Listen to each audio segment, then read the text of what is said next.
Hey, before the video starts, I want to say that I've kind of made a mistake in the video, which I didn't feel like correcting because I would have to re-record the entire video, which I've already recorded, so there's no point me redoing the entire thing. I've used the wrong size balls when doing this chip, so I had some issues with the balls. Not everything's perfect, unfortunately, but I do show you my mistakes. Anyways, the technique is still valid. You can still use this technique to reball. It's just what I did here was kind of wrong, but the end result was still fine. I had to redo the entire chip after with the different size balls. But anyways, watch the video, you'll see.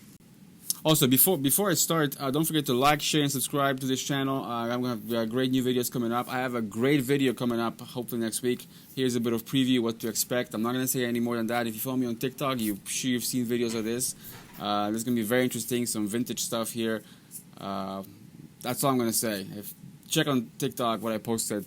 These computers are going to be definitely interesting to watch. But that's all I'll say for now.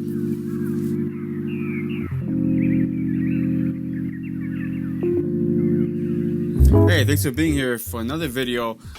Today we got a bit of soldering work, so it's going to be a quick video, none of these huge long videos that I usually make. But today's going to be a short video because I have a job I got to do. See what they titled the video. We're going to be reballing by hand chips here. If you watched the other video about Surface Pro NVMEs, you've seen this NVMe in the other video.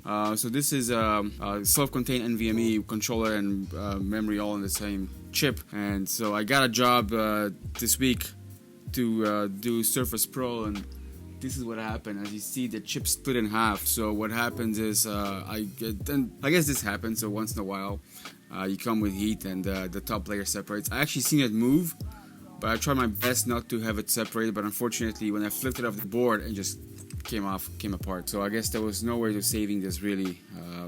It's just the way it was done. So the problem here is I don't have a stencil for this, and I went through I have a stack of stencils. I went through all of them. None of them match.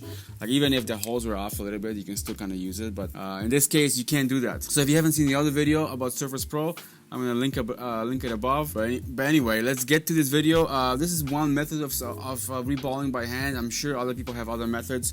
This is the method that works for me. Quite simple. I'm not gonna go through the entire procedure of putting every single ball on the chip because it's gonna take too long. So start with this chip then. We're gonna get some Kapton tape. This is so we can stick the chip to the tape. So now I gotta decide which side am I gonna put the balls onto. So I think we're gonna do the top side.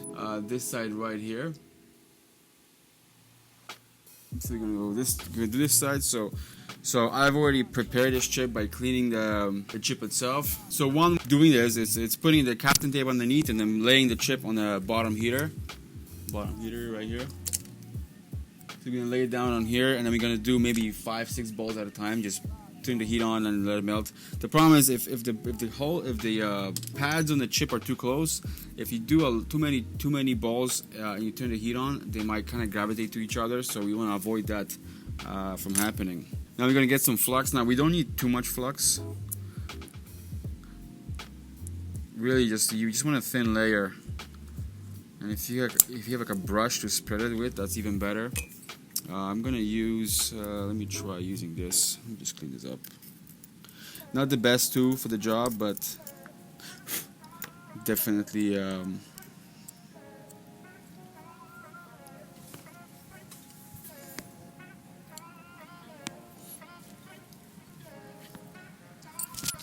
So here we got the two. So what I'm gonna do is I want to spread a thin layer. We don't really need that much. All you want is just to have the flux just a little bit tacky on here. So we're gonna do one corner at a time. So here we go. I'm gonna grab some balls. Don't laugh. I'm gonna grab some balls. Here are some balls that we're grabbing. And we're gonna get our tweezers and start stacking them up on the board. So it helps to keep your tweezers super thin, super sharp. These tweezers are seeing better days. Let me just fix them up a little bit to clean. So let's get a few balls on here.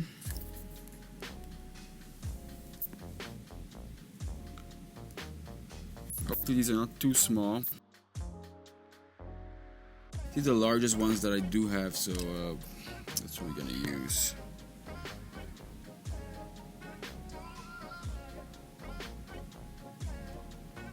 So that's all we do. We just line them up.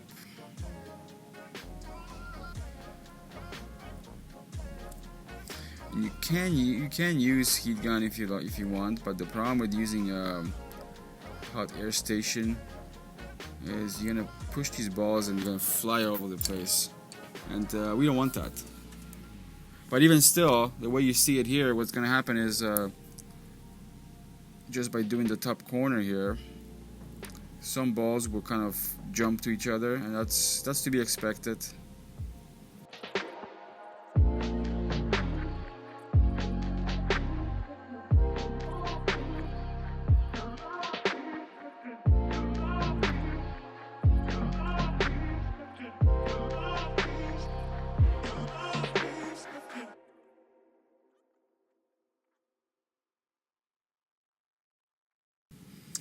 I have a feeling these things are gonna gravitate to each other. I think I'm doing too many at one shot. I usually do like 4 or 5 at a time. I don't do so many. But that's what I have here on the chip, so I just get them all there. Oh, there's one more here. Oh, would you look at that? I get the perfect amount of balls in front of me. Who would have thought? So as you can see, all the balls are nicely situated where they belong. Hopefully this will work. If it doesn't work, then just pretend it worked. Because I'm not gonna redo it. I'm not gonna reshoot another video just because some balls got stuck together. But this is just to give you an idea. So, like I said, I don't do so many at one shot. I will do a few at a time. Turn on heat. Just enough heat for them to melt and turn the heat off. You don't want to keep heating up the chip because then you're gonna cause issues with the chip. So temperature on the bottom heater, we'll start with 130 at first. We don't want to go too high. And then we're gonna flip the switch now, and then let's see if these things melt properly. They might not. Oh, so I think I just put a little bit too much flux on here. So let's move them down a little bit where there's no flux. And see if that does a better job.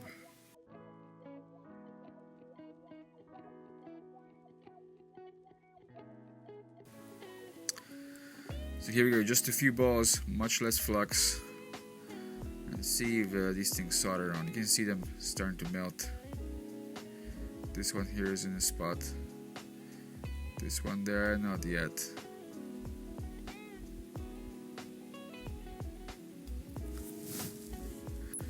Yeah, I'm feeling this chip doesn't need much flux. I think we can do this one without flux at all.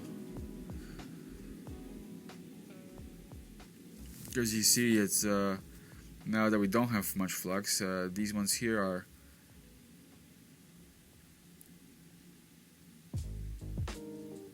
not going anywhere.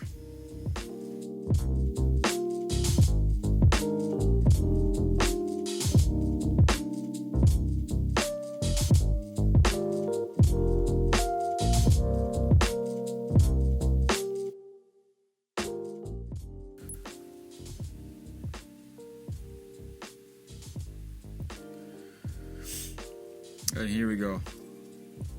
As you saw, the balls jumped in where they were supposed to. I butchered this a little bit, unfortunately, but that's okay. At least you get an idea how to do this. Every chip is different. This particular chip needed this method, so I'm gonna, off camera, I'm gonna finish it, do one by one. We can probably turn the heat off for now. We don't want to melt the chip or damage the chip. And I'm probably gonna do what I think I'm gonna do here. I'm gonna try again with a bit more flux and do one square at a time and see how it comes out. Anyway, thanks for watching. That's it for this video. Short one. I mean, audio says 22 minutes, but I'm gonna have to cut a lot of stuff out. Make sure you like, share, subscribe this video. Definitely helps my channel if you subscribe and like and comment. Definitely comment, because that helps the channel a lot. And I'll see you in the next video. Hopefully that vintage video will be out by then.